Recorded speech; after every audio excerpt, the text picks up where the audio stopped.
चलिए शुरू करते हैं फिर आज का टॉपिक। तो आज आपको हम संसद का सदस्य कैसे बनना है या आप संसद का सदस्य कैसे बन सकते हैं उसके बारे में समझेंगे।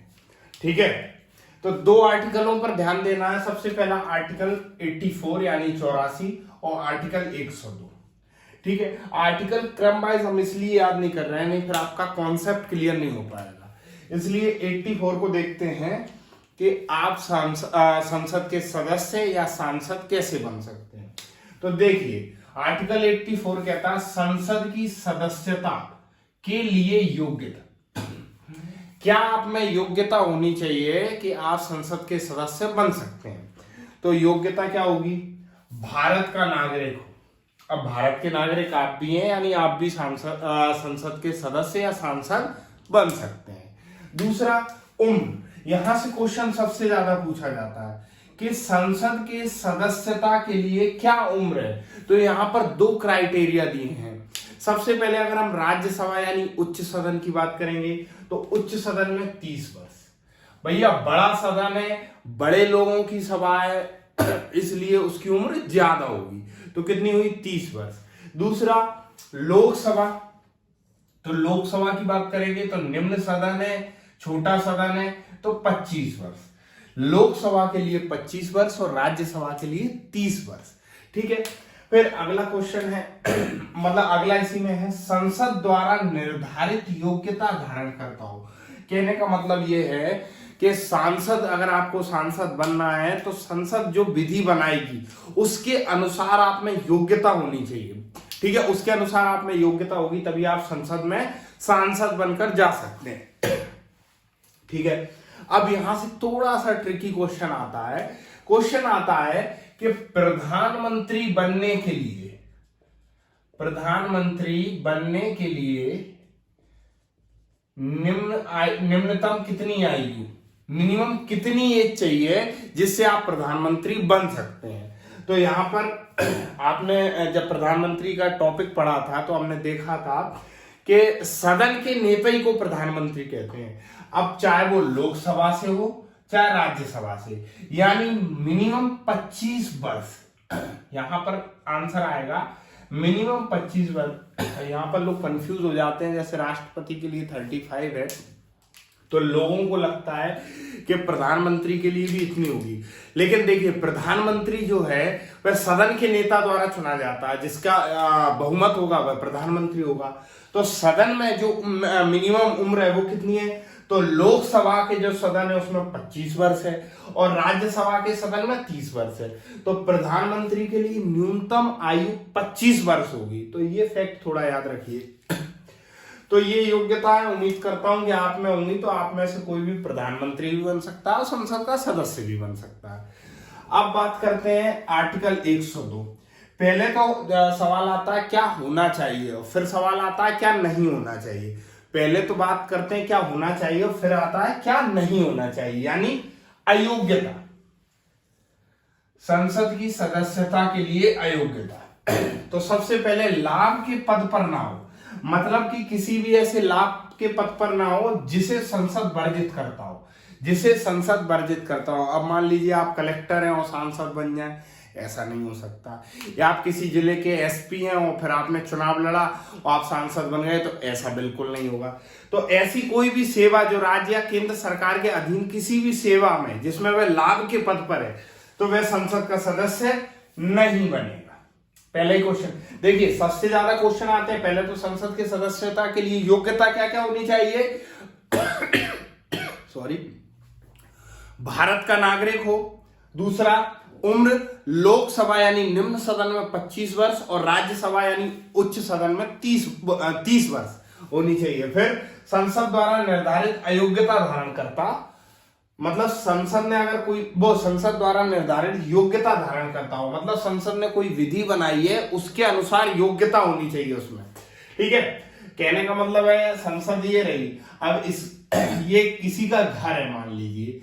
अब इस घर में आप किसी व्यक्ति को लाएंगे, मान लीजिए किसी व्यक्ति को लाएंगे तो ये नियम बनाएंगे, उसी के अनुसार लाएंगे ना। आप कहीं किराए से कमरा लेने जाते हैं तो कमरे में जो उसका ऑनर है वो कुछ नियम बताता है, उसी तरीके की ये प्रोसेस है कि संसद विधि बनाती है, ऐसी विधियां बनाती है जो उस सदन के अनुरूप हो।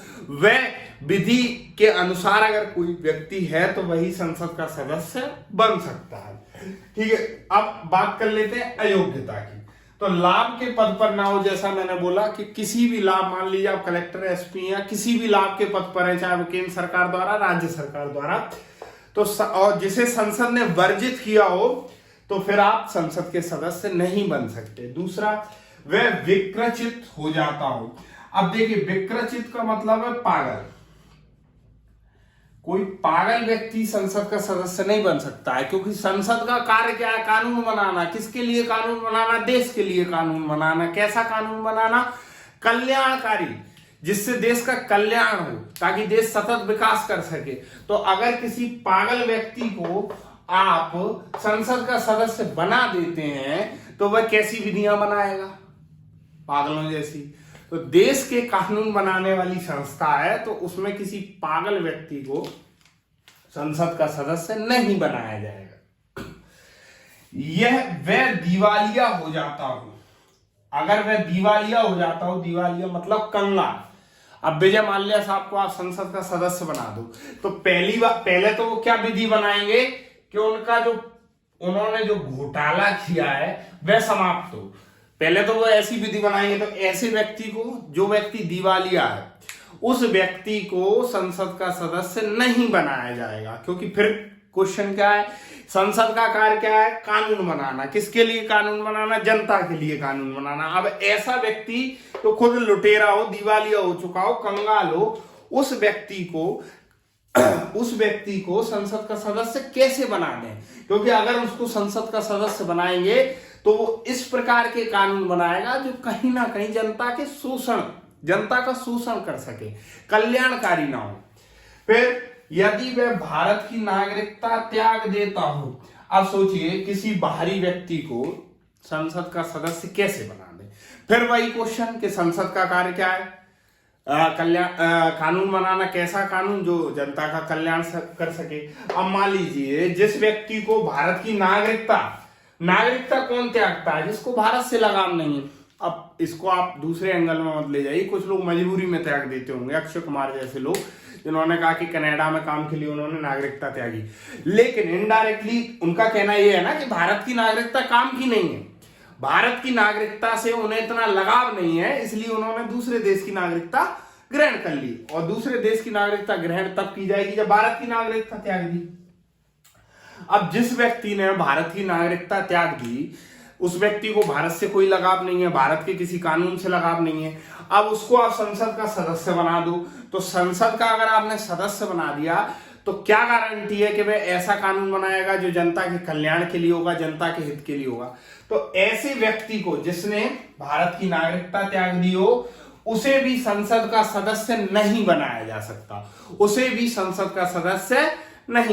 सकता। फिर संसद द्वारा बनाई गई विधि के अधीन अयोग्य हो। अब मान लीजिए संसद ने कोई विधि बनाई, जैसे मैंने मकान वाले एग्जांपल में समझाया, इसी प्रकार संसद ने कोई विधि बनाई और उस विधि के अनुरूप अगर आप नहीं हो, उस विधि के आप अगेंस्ट हो, या कुछ भी ऐसी बात है जो उस विधि के अनुरूप आप नहीं हो पा रहे हो, तो आपको संसद का सदस्य नहीं बनाया जाएगा, वे आपकी अयोग्यता होगी। तो आर्टिकल 84 और आर्टिकल 102 को एक बार फिर देख लेते हैं कि संसद की सदस्यता के लिए योग्यता क्या होनी चाहिए, अयोग्यता क्या हो। योग्यता में सिंपल सी चीज है जो आप लोगों पे है, भारत का नागरिक हो, लोकसभा के लिए 25 वर्ष और राज्यसभा के लिए 30 वर्ष आयु हो। यहां से प्रधानमंत्री का कॉन्सेप्ट आप समझ लिए, ठीक है। इसके साथ संसद द्वारा निर्धारित, संसद ने कुछ योग्यता निर्धारित करनी है, उसके अनुरूप हो। तो ये तीनों चीजें, यानी आप भी संसद के सदस्य या प्राइम मिनिस्टर बन सकते हैं। अब अयोग्यता की बात कर लेते हैं 102 के तहत। सबसे पहला, लाभ के पद पर ना हो। उम्मीद करता हूं अभी आप कोई ऐसे लाभ के पद पर नहीं होंगे तो बात अलग है, फिर आप संसद के सदस्य नहीं बन सकते जिसे संसद ने वर्जित किया हो। लाभ का पद मुख्यतः ऐसा केंद्र या राज्य सरकार के अधीन कोई भी लाभ के पद पर ना हो, वह विक्रचित हो जाता हो। आप, उम्मीद करता हूं कि आप विक्रचित यानी पागल नहीं होंगे।